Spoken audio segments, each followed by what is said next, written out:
right, we're about to hit the Kyroots have been requested, but in case I want to be sure, there was one that I want to reread to you. I see it was requested, but I want to, because it was not the reader's fault. It was shame on Kyroot. And it just didn't come out. I know it didn't make sense, even me listening to it. But it goes like this, page 63, which on your things at home would actually be page 59, but you don't. You do not want to hear about that at home.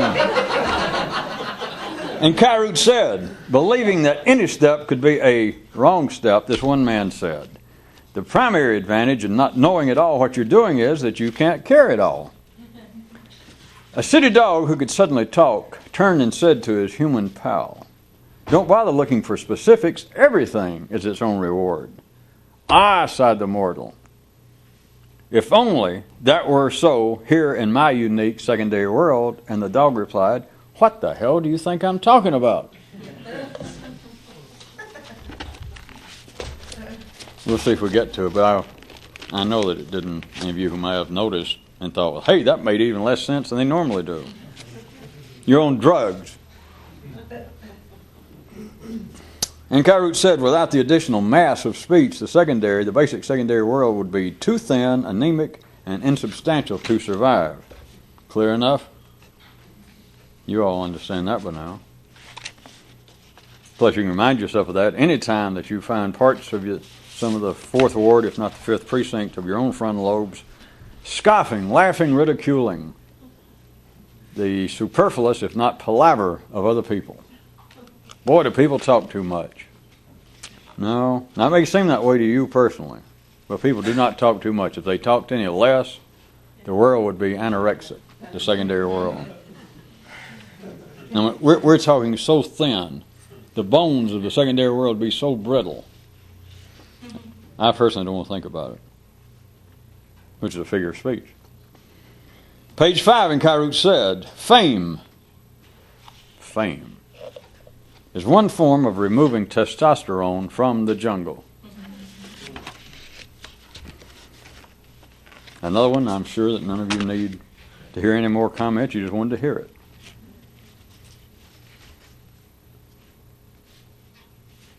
And Kyroots said, the people on this one planet live so far away from what it was that they really wanted that they had to invent imagination. They could have read page 1, those people, wherein it said, without the additional mass of speech, the basic secondary world would be too thin and insubstantial to survive. In case any of you have any relatives on that other planet, you may, with my permission and Kyroots, send them that one.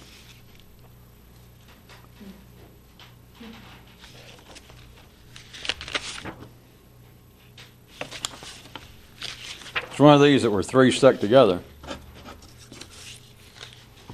And Kyroots said, as long as you're satisfied to look for a bus, life does not have to provide a plane.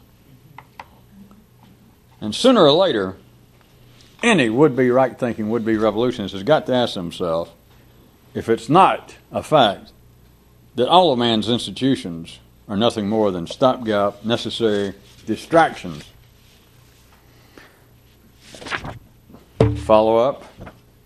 Given sufficient time and encouragement, many, many people would write in to respond, quote, we like being distracted. Additional follow-up, wait a minute, says an individual as distinguished from many, many people. This individual says, could that turn out to be the real difference between a revolutionist and everybody else? Simply a matter of distractions? You know as well as I do. And Kyroots said, well, these were connected, a couple of them. And Kyroots said, everything that is an inchoate reflection of a future version. And Kyroots added. So wait, you're supposed to have a few seconds to think about that. Everything that is an inchoate, an incomplete, a burgeoning, but an incomplete version of what it's going to be. Which, since we only have 4 hours left on this tape tonight, I hate to start to go into that. But as Kyroots and I like to point out sometimes, if you get a grasp of that, it explains if you really want to do it. It explains every GD thing. That anything that people question, all the way from the morality of what happens to the insanity of what happens to the reasonableness to the unreasonableness, whatever it is, anything that people comment on in speech and lend mass to what would be the too anemic secondary world, but by talking about it, and one of the great ways to talk about it is to critique it. If you see that everything that is, whatever exists, that is, anything that humans can talk about, all it is, once you're talking about it, all it is an inchoate version of what it's going to be. And only some real slow walker, that's physics talks from the University of Alabama, would say, well, wait a minute, how about the day when it gets to be what it is? Then what will you say? You're not listening. If you can talk about it, it's simply an incomplete version of a future version. All right? The second part is, see, that's why you can't say anything. If you know anything, that is, you can't say anything like, what's wrong with this? Well, what's wrong with it? It's not finished. Well, when will it be finished? I don't have all day. Of course, people that bitch like that, I'm sure that you'll agree, we're glad they don't have all day, figuratively speaking. Of course, they can say, well, when's it going to be finished? I've only got another 30 or 40 years here. And under your breath, you can go, thank God, thank God. All right, the follow-up, remember, in Kyroots said, everything that is an inchoate version, is an inchoate reflection of a future version of it. And Kyroots followed up on the next page. Everything that is an inchoate reflection of a future version, much as a chocolate bar is of taste, an object is of action, a noun is a verb, and as a hermit is of a revolutionist. Let's skip over that one real quick before any of you try to think about that too much.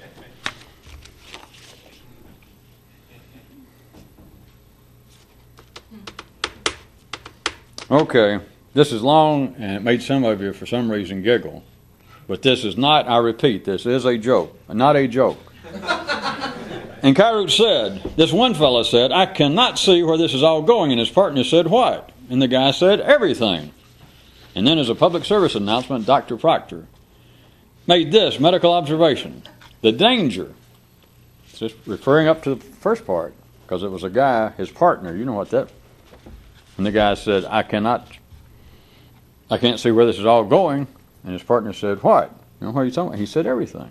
So Dr. Proctor comes in, and here is his, and I'm quoting now. I was paraphrasing, but now I quote because we're talking about serious medical stuff here, information. Quote from Dr. Proctor. The danger of talking to oneself is not unlike surviving a shipwreck only to find yourself in a lifeboat with a torpedo manufacturer. Still quoting here from the doctor. But of course, under such conditions, you could say, hey, well, what harm can it do me now? But consider, on the other hand, what the hell constructive do you two have to discuss anyway? I don't know whether anybody's going to get past the point of being in a lifeboat with a torpedo manufacturer and remember this all had to do with something talking to yourself. Wait a minute. Talking to myself, it's a natural thing to do. There was a Kyroots many, many moons ago wherein somebody pointed out that just because something is natural on a collective level does not necessarily mean it's absolutely necessary for you. I probably got that wrong. I mean, if you can't be king, remember, there's a Kyroots tonight. If you can't be king, pretend to have a real bad memory. So I'm just faking it. It was something like that. I'm probably wrong. Now here we go. The interesting part for you people at home. The numbers that people wrote down, thanks to, we won't mention names. The numbers people wrote down are the wrong numbers of the page. But thanks to my superior training, having gone to the International Truck Drivers School, not totally by mail, I had to do the last 2 weeks in person. I will now look at these pages and be able to automatically, since I've already figured it out, figure out which page people actually wanted. And if not, I'll pretend to. And how will they know? That's a good old For those of you who don't know it, there's a Kyroot. I've never used it, but I was going to say, I can say, well, somebody requested page 19, page 24. And we got so many people, you don't know. All you know is you didn't do it. Make up your own Kyroot. There's an old, I'm not even sure it qualifies. Yeah, it does. It's a magic trick. It's so old and hoary that, well, plus you people probably wouldn't know it anyway.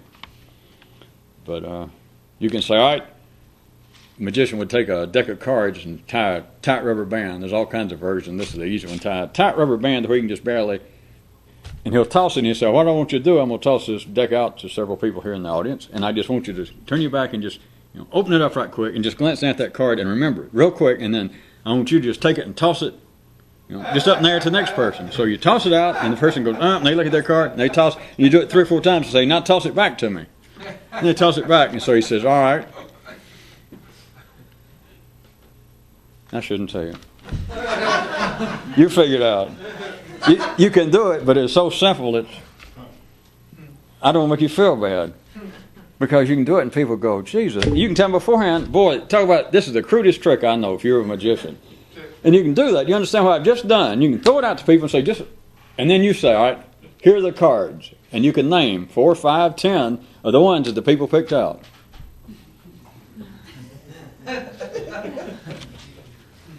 Just any of you who think just because that you went maybe full time to that truck driving school, that you were able to do that and you think you're so smart, figure out how that's done. But here we go. Wait a minute, how did we get to page 19? I already done page 23. All right. Guess I bragged too soon. Oh, I see. No, I don't. Okay, are you ready? And Kyroots said,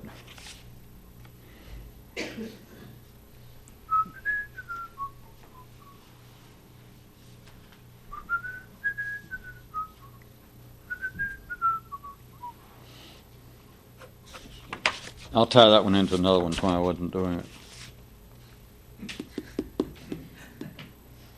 Hell, I just did that one. Well, I'll read again. It was part of a member of the impoverished aristocracy, if you'd like to figure out what that is, and those kind of Kyrootian fairy tales, says that he stumbled upon a particular useful approach, and that is if you can't be king, and considering would-be aristocracy, peerage with a kind of a dusty peer. If they can't be king, the center of one's neural universe, this particular member of that kind of ragtag upper crust would be kings. He says that if you can't be king, pretend to have a bad memory. If any of you didn't find any validity, usefulness to that, consider the one that you had on several occasions, various presentations of it, of how people quite properly in the city pass for being more intelligent by what? Not being more intelligent, by professing, by admitting cheerfully, openly, their stupidity in specific areas. And if that don't work, just admit it in general. Huh? If you can't be king, it's known as the polarized approach. It is connected, whether anybody requests it or not. It was probably too mind-boggling about those who shiver while standing at the edge of the known world at one time, that is Australia, and look south. That is the only way that Tasmania continues to exist, and if that's too weird, Antarctica then. How else can stupidity, how else can the lack of, I shouldn't say stupidity. Why not? Lack of knowing what you're doing. The only reason that persists, and no one is actually upset. A person here and there will say, I'm very upset by not knowing what I'm doing. But please note, they're not upset enough to set themselves on fire. The only way that this survives is, well, there are two ways. One is that they're not all that upset. The other way is by saying, I am so upset over not knowing what I'm doing that I can barely stand it, and I don't see how you people can stand it. I bet I'm just an absolute terror to be around. And of course, the kind of people that you're normally around, what are they going to say? Tacitly or more or less? Oh, no. Psychotic, oh God, I'm so ugly and stupid. Oh, you're not all that stupid. Oh, all right, ugly or stupid. What's family for? That's supposed to be part of their job. Well, I think one of their jobs, they're supposed to let you in when you come home. I mean, you have to come back knowing is that no matter when you say, "Oh, I'm so-and-so," that they go, within a reasonable length of time, and with a modicum of passion to it, go, "Oh, no, you're not. I've seen people uglier than you are." At any rate, back, if you can't be king, if you can't be the center of your own neural universe, this guy discovers that he says a useful, utilitarian approach is pretend to have a real bad memory. Does anybody see any possible connection between having a great memory and being king? Well, are you going to expect the king that you go up to him and say, "King, it's me. I'm here to serve you," or "Hello, your majesty"? And you're there like every day, and he goes, "Hi." And he can't remember your name. Or you bring in, "Here's what you asked for, your grace." And you suddenly see on his face, he asked you for it yesterday. "Would you please do this?" And you bring it to him, and you can see on his face, like, "What the hell is this? Is that a king?" No. Is that the kind of king you want? Well, of course, you would say no. And it's a good thing that we're not dirty, because then I'd say, "Well, does that ever happen to you?" And if in some way you could be forced to tell, what do they call it? The truth. You'd have to say, "Jesus, yeah," but you didn't have to bring it up.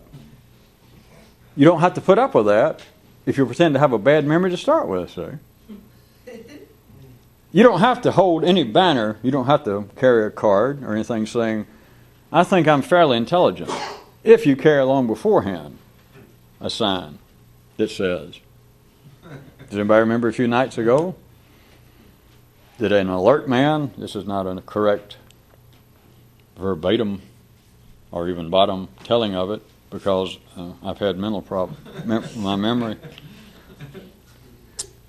But about a man who was very alert, and he would point at himself and holler nude before anybody else could holler naked. Nobody remembers that? So if you say beforehand, well, there's another version. It's preface. If you're going to be in show business, which I know everyone wants to be, always preface your act, whether you're doing magic tricks, singing, dancing, or you have, a trained Chihuahua act. The first thing you do, well, let's don't bring in animals. You've got to take responsibility. The first thing you do is come out and say, well, they announce, here is our featured singer. And the first thing, of course, you're supposed to do is come out and go, well, my voice is, I've had trouble today, but by God, I'm going to do the best I can. Well, yes, I was going to do the featured dance tonight, but the airline, sent my tap shoes to Peoria. But I'll do the best I can. Just always preface your act by an excuse. Well, yes, I could have been king, but I got this accidental sharp blow to the head when I was a child.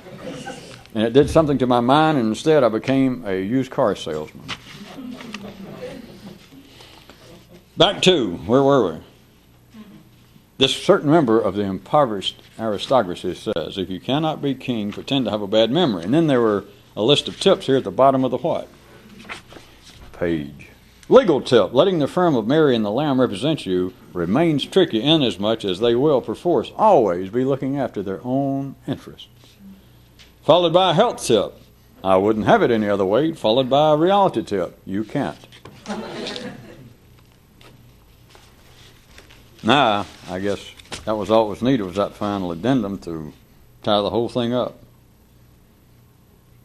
What would you talk to a man who was a torpedo man? Well, and Kyroots said once he found out that the city was keeping a file on him, one man retaliated by starting his own file on himself. Now, don't lose it.